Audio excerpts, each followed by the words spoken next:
We're back to thaw out another recipe with very little cooking experience. Love 'em or hate 'em, frozen foods are just the sad versions of the real deal. So, we're going to see how easy it is to recreate them at home.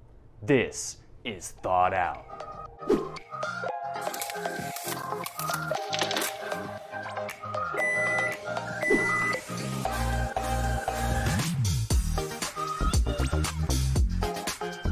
Stouffer's, probably one of the most recognizable frozen food brands out there. And today, we're recreating a personal favorite of mine. This is Fettuccine Alfredo with chicken and broccoli. Yes, Marie Callender's has one too, and probably 2 or 3 or 5 other brands, but instead we are going with my personal favorite of the Fettuccine Alfredo brands. Let's give it a taste.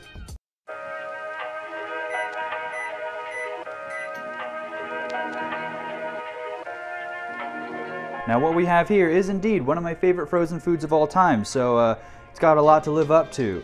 And what I'm seeing here are just teeny tiny bits of broccoli here. We have some relatively large bits of chicken, but then we also have just some teeny tiny little baby pieces of chicken. I'm not really a food judge, I don't really know how to judge this stuff, so you know what, let's just shut up and taste it. I think there could still be some more flavor in it, maybe some more salt, pepper, things like that. It's chicken breast. There's nothing special about it though. The picture would lead you to believe that it has been heavily grilled, but really, this is just sad, beige looking chicken with really no grill marks of any kind, so let's thaw the recipe out. The chicken breast is pretty straightforward. Per the box ingredients, we'll be using white meat breasts. Because these boys are too thick, we're going to pound them until they're the size we want. Not sure what the box means by dried chicken broth, but when I search it on Kroger's website, it gives me bouillon and cat food, so we're going to go with the bouillon for our seasoning. Because I own it and I want to use it, I'm busting out good old George Foreman, and he's gonna help us get our chicken some solid grill mark action. Once it's cooked through to about 165 degrees, move the chicken onto a cutting board and cut into roughly finger-sized pieces. This Alfredo sauce is actually just as straightforward as our chicken. First we add half a cup of heavy cream and half a stick of butter to a pot and set to medium heat. Stir the butter until it's all melted, and then we wait for it to slightly thicken.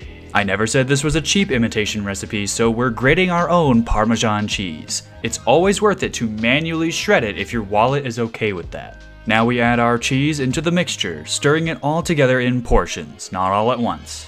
Finally, once that's all incorporated, we need to spice this creamy concoction. Flavors, not heat. Calm down, fellow white people. Add 5 cloves of garlic, or in my case, pre-diced garlic. I know, I sin sometimes too. Salt and pepper. All that's left here is to cook our fettuccine pasta.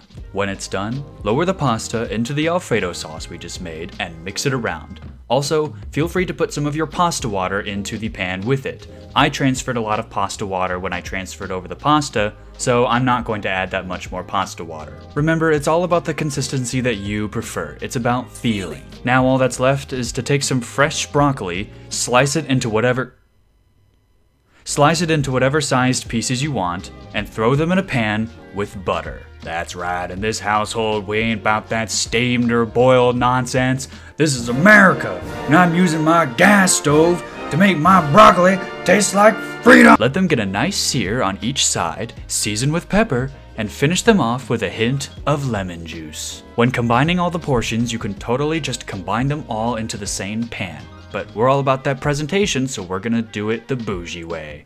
We elegantly place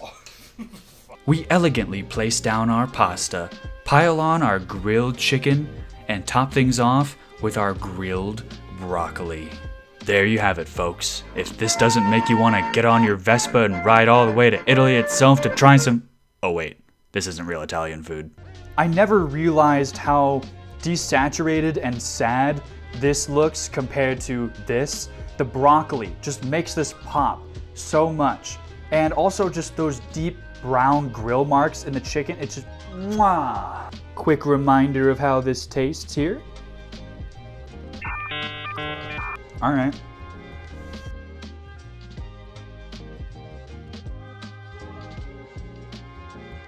I can immediately tell that this sauce is so much saltier and cheesier than the Stouffer's. That chicken seasoning and grilling just does so much heavy lifting. It just adds so much more flavor than what's previously there. Which one do you think is better, honestly? I don't know what to say. All in all, I was really impressed at how easy Alfredo sauce was to make, especially because a lot of the ingredients that you need is just stuff you might have lying around the house, aside from maybe grating your own Parmesan cheese. This way you don't have to buy that thick-ass canned stuff from the store. No one should be scared of making this recipe, even noobs like me. All it takes is a little bit of patience and a little bit of love. Yes, it takes more time. Yes, it's a little bit more expensive. Yes, is the Stouffer so much more easy to make? Of course it is. But this is all about what could be. This isn't about making alternatives. This is about making sure that we all know how the real thing is supposed to taste, and it's supposed to inspire new people like me to be able to make things like this in the future. Thank you so much for watching me thaw out this recipe. If you enjoyed this and you were convinced to make this yourself, hit that like button and subscribe for more Thawed Out.